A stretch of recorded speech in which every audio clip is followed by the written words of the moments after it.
Good evening, everyone. We're going to start the meeting. I'll ask the clerk to announce the meeting and call the roll. A special session has been called for Thursday, March 5th, 2015, at 5 o'clock p.m. in the 5th floor conference room for an HR presentation on customer service. Immediately following will be an executive session in the 9th floor conference room regarding property acquisition. Roll call: Kane. Here.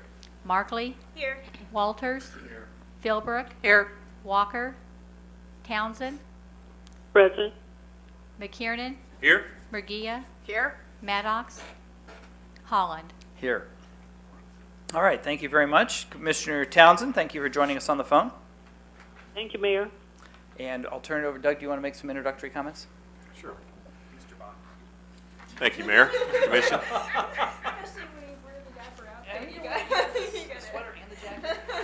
Enough of this.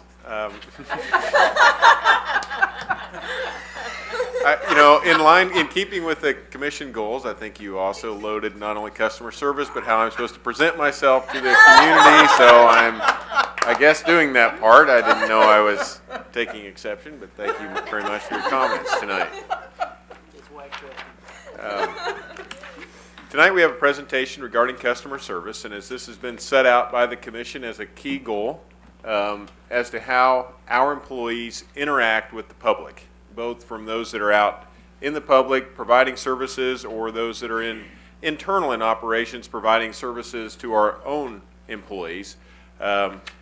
It's key in how we convey that message, what we do to improve the way we do that customer service work. And part of that program that I listed to the Mayor and Commission last year was that we were going to look into other ways that we can engage other areas, other service delivery areas, and one being the University of Kansas that has gone from what one would look at as not being the top in customer service to being the top in customer service.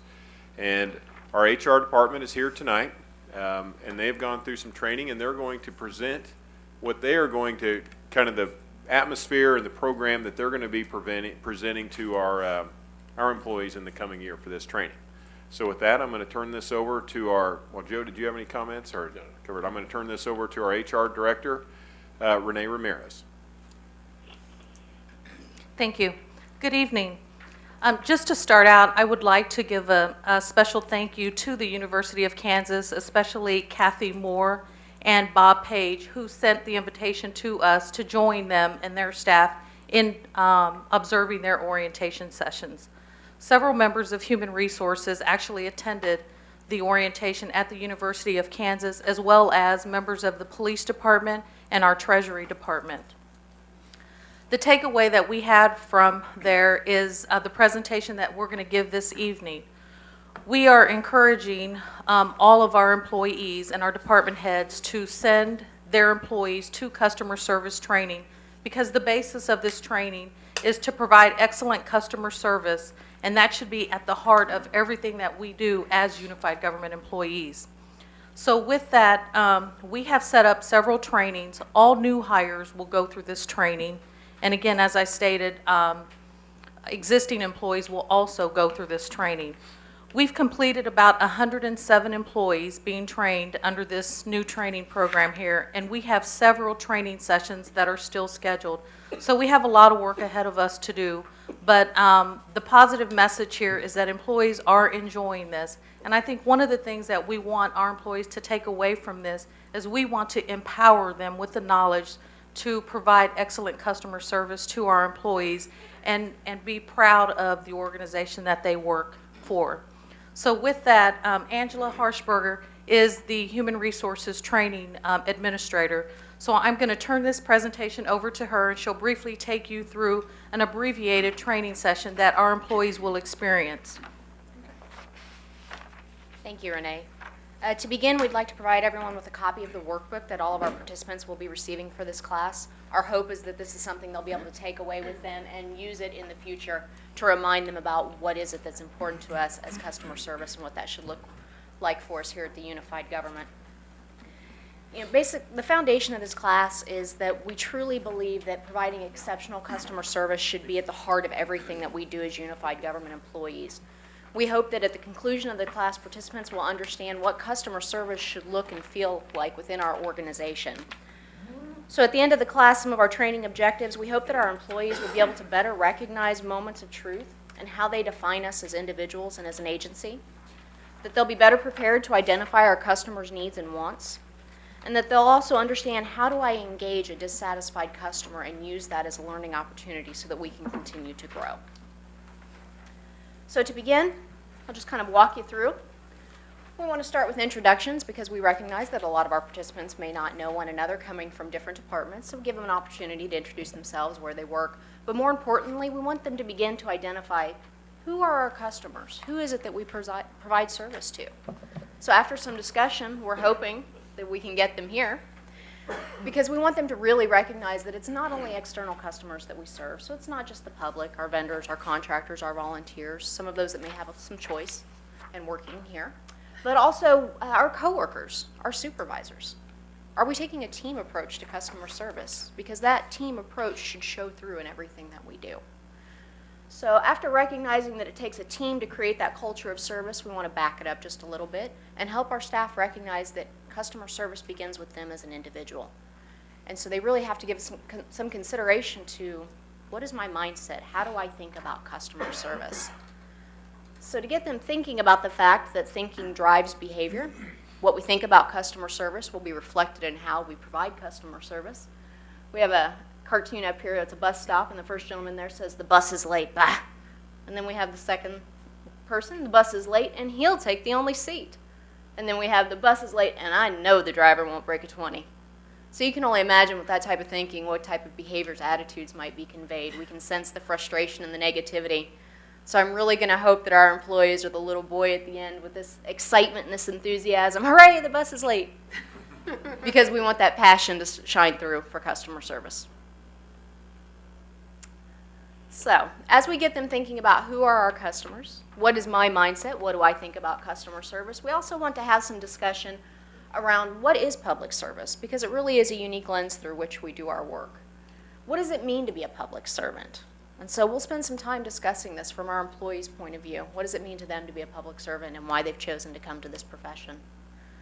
Through all the hard work that they do every day, I think we can generally agree that their priority, their primary tasks, is one, to meet public expectation and hopefully exceed it, and also to provide quality customer service.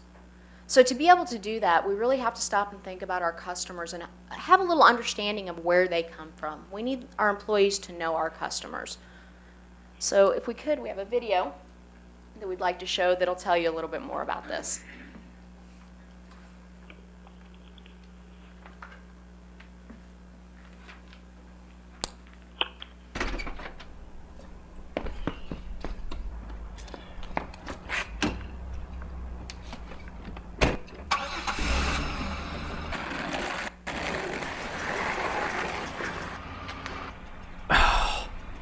Kid, every time I'm pulling out, he's right there. Man, someone needs to talk to his parents if they're ever at home. What is up with the traffic today? It's always, every day, this intersection's always crowded. I hate pulling out of here. I need some of these dumb roads. Oh, there's okay, so I'm not even here. Right. Great lady. The princess of parking. Oh, sure. Take the spot. Way to be considerate. Oh, you kidding me? Unbelievable. Oh. Thank you, ma'am. Have a great day. It's about time. Let's see, what do I want? Yeah, could I add a cookie to that order? Yeah, no problem. Yeah, no problem, only guy in the world. I'm sure you need your cookie. The world, your oyster, and he's serving your cookie. Thanks, sir. Thank you so much. What can I get for you? Yeah, I'll have a tall decaf macchiato. Yeah, sure, no problem. $3.85. And it might take a few minutes here. We've got quite a line, obviously, and thanks for your patience. Great. Yeah, great. Great for me. Winning again. Unbelievable.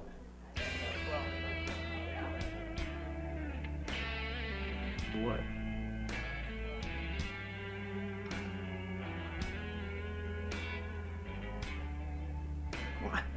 What?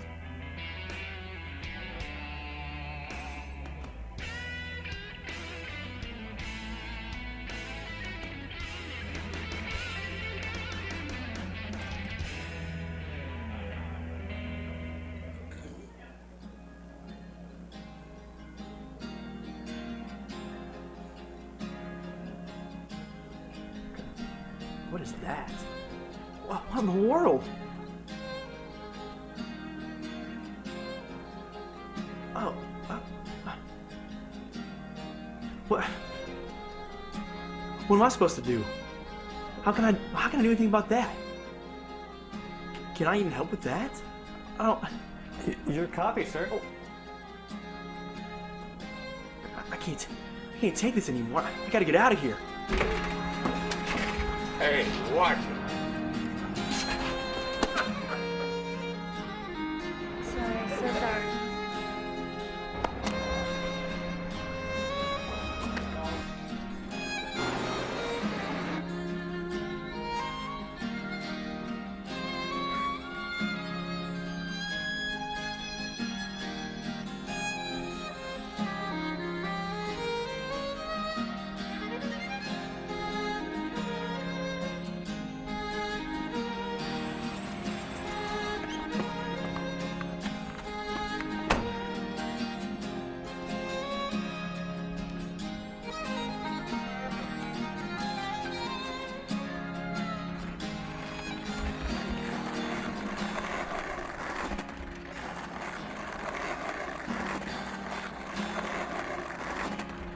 Hey, buddy, come here.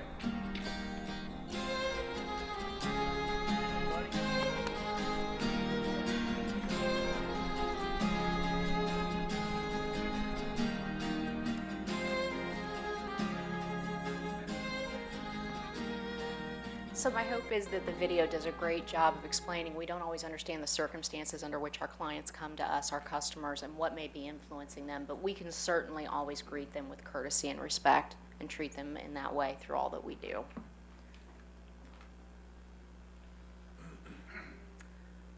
So at the heart of customer service, we have some core values that we hope that all of our employees are willing to commit to. Personal integrity, that everything that we do well, and that we do consistently and reliably, that we act in the public interest, and certainly we come from a position of courtesy and respect. And at this point, I want our participants to go into their workbooks, and I want them to actually identify 2 to 3 tasks over the next week, 2 weeks, and 3 weeks. I say 3 weeks because that's how long it takes to form a new habit. What are they willing to try different to improve their customer service experience and what they do?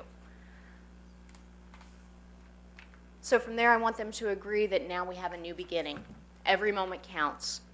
We have an opportunity to form impressions, and in fact, an initial impression, it takes about 4 seconds to form. So in 4 seconds, what can we do to influence that interaction? Greeting them with a smile. Do we have an inviting reception area? Do we offer a handshake? Or do they see chaos and disorganization, frustration, untidy areas?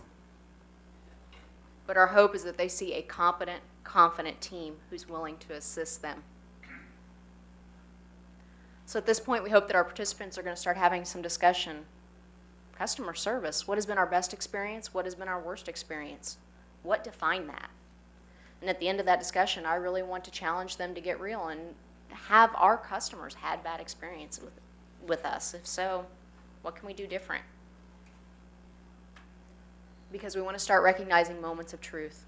And a moment of truth is any time a customer comes into contact with any element of our organization and forms an impression of our quality of service, because we certainly want to provide world-class service and recognize that every moment matters. Because we have to remember we are certainly defined by our moments. Good experiences will be shared with a few, bad experiences will be shared with many. And in fact, there's some research out there that says that 39% of people will avoid a service provider for at least 2 years because of a bad customer service experience. Of those, 95% expressed that they're likely to share the bad experience with others, with more than half stating they would share that experience with 5 or more people. And 58% of customers report that they're more likely to share the experiences than they were just 5 years ago. So you can imagine with social media, quick access to information, bad news travels fast. So we want to be known for our good news and our good service. So how do we begin then to interact with our customers? Well, first we have to understand what our customers need. And there's 4 basic needs that every customer needs. To feel welcomed and important, for us to be excited and interested in why they're here and what's important to them. To feel heard, to try to understand what's going on for them from their point of view, to value them and their time for giving us an opportunity to serve, and to feel like a member of the team. Our customers want to know what it is that we can do for them, what choices and resources they have available to them, and who is it that can help. So how do we meet those needs? By acknowledging, making sure we greet promptly and that we give our full and undivided attention. Getting information, asking questions, seeking clarification so that we make sure we understand what is it that's important to them in this moment. From there, we need to take quick action, respond immediately if at all possible, and if we can't, let them know when can they expect a response from us and what is it we're going to be able to do for them. Finally, confirm, simply asking, was your need met? Do you have other needs? And then thanking them for the opportunity to serve them. So let's talk a little bit then about what is it our customers want. We understand our needs, but there's certainly some wants as well. Fast service, accurate, reliable information, readily available help, clear advice. Documentation, are we sending them away with something written, something tangible that they can take away from here so that they can refer to it later? And again, just courteous, respectful interaction. So for quite a while, the generally held belief is that the customer is always right. But I want to challenge and have some discussion about, is this true? And I want to change the way of thinking about this just a little bit. Because sometimes our customers do have misinformation. Sometimes they've forgotten something. So I want to challenge employees to start thinking, the customer's not always correct, but they always have the right to be wrong with dignity. This is an opportunity for them to share their frustration, to voice their concerns, and for us to be able to partner with them to help address their needs. So then how do we begin to have some discussion around dissatisfied customers? How do we help them? Well, we need to recognize two of the most common complaints are not being listened to and not being taken seriously. And this goes back to those needs to feel heard and valued. So how will we know when someone's not satisfied? We'll have our talkers. Those are the ones that are going to be mad and they're going to let us know about it. We're also going to have our walkers, though. Those are going to be the ones that leave and really don't share any information with us for fear of retaliation or that nothing's ever going to change. So how do we engage these two different types of dissatisfied customers? Because it's important, because these are our opportunities to learn and grow and provide better service as a result of what they share with us. To start getting at it, we want to take heart. We want our employees to recognize what it is that we can do to turn a dissatisfied customer to a satisfied customer. Hear them out. We want to emphasize how important listening is. And from here, we'll actually ask them to do an exercise. The takeaway of that exercise is going to be the fact that despite our best effort, we may feel we're the best listener in the world. In reality, we miss things. So are we asking questions? Are we seeking clarification? Empathize and simply understanding from their point of view what's important to them right now. Offer a simple apology. I'm sorry this has been so difficult. I apologize for the inconvenience. But certainly we don't want to offer any excuses or place any blame. But then we need to move on. It's time to find a solution. What can we do to help? Let's present some choices and some options. And again, simply thanking the customer for allowing us the opportunity to serve them. So to wrap it up, I would challenge our employees. We are what we repeatedly do. Excellence then is not an act, but a habit. So let's make exceptional customer service our habit here at the Unified Government. Thank you. So to follow up with that, what we're going to do is after our employees have been trained in customer service, we are having made right now to go on the back of their badges. This will be on the back of the badges as well as the Take Heart, because we want them to remember at that difficult time, I want them to look at their badge and remember exactly what we are asking them to take away.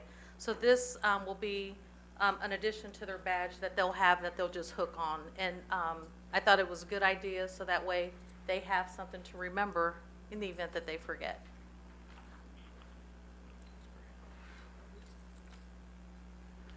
All right. Any feedback or comments from the commission? Yes.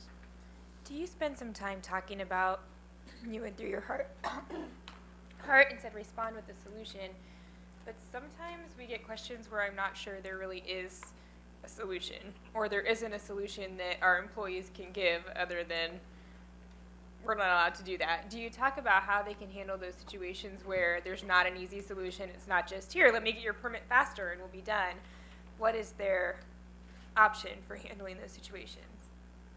We will spend some time with employees speaking about how is it that you can try to find resolution, even if it's a compromise.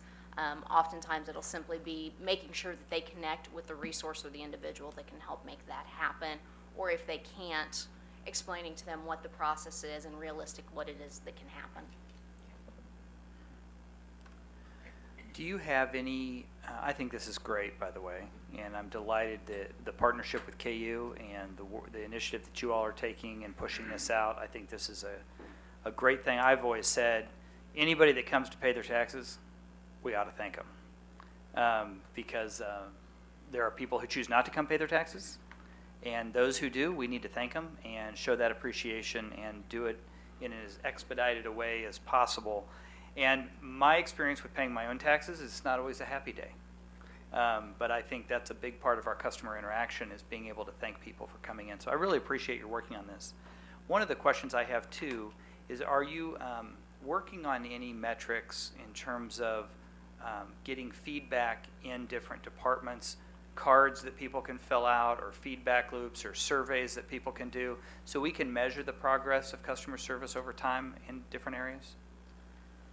I think that is one of the goals that County Administrator Doug Bach has asked of all of the directors, that we create some kind of survey going out to our customers, asking them how we did. So I have reached out to DOTS to try to create a survey, online, so that way it goes out with all of our emails. And if there's something that we can hand out to our customers, we want that feedback. We want to encourage them to do that. So our goal is to work towards getting some type of feedback from our customers. And then I guess my other question is, as we get feedback, would that go to HR, where you all would gather that feedback for each department and help them give a report for them in terms of how they're doing, or would it go to each individual department, or both? I think as Renee started to answer, the emphasis that I put out to the departments is this time is for them to develop some type of survey instrument where is appropriate.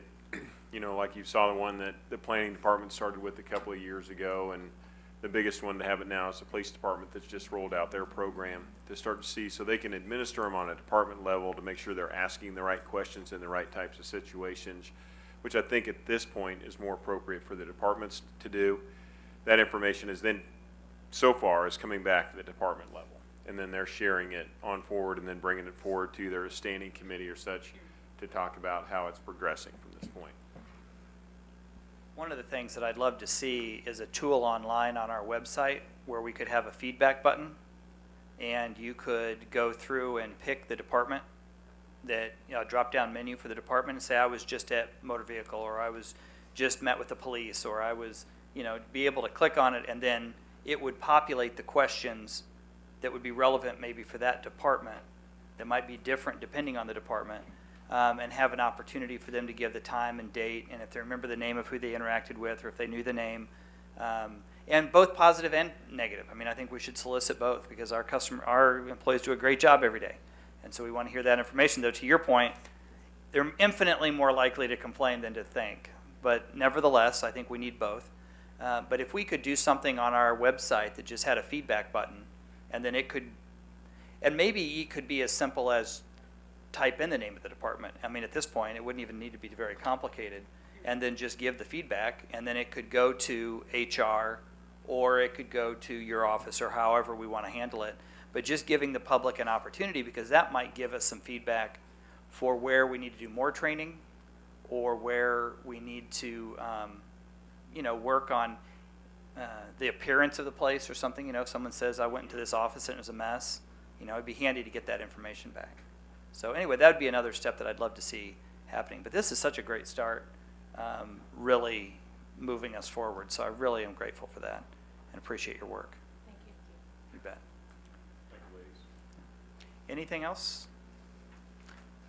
All right. If there are no further comments, we are going to move upstairs. I will take a motion to go into executive session for an hour for property acquisition. So moved. It's been moved in second. All in favor say aye. Aye. All opposed? We are in executive session. Thank you. We will be back for the public's purposes. We will be back at 7 o'clock downstairs in the commission chambers.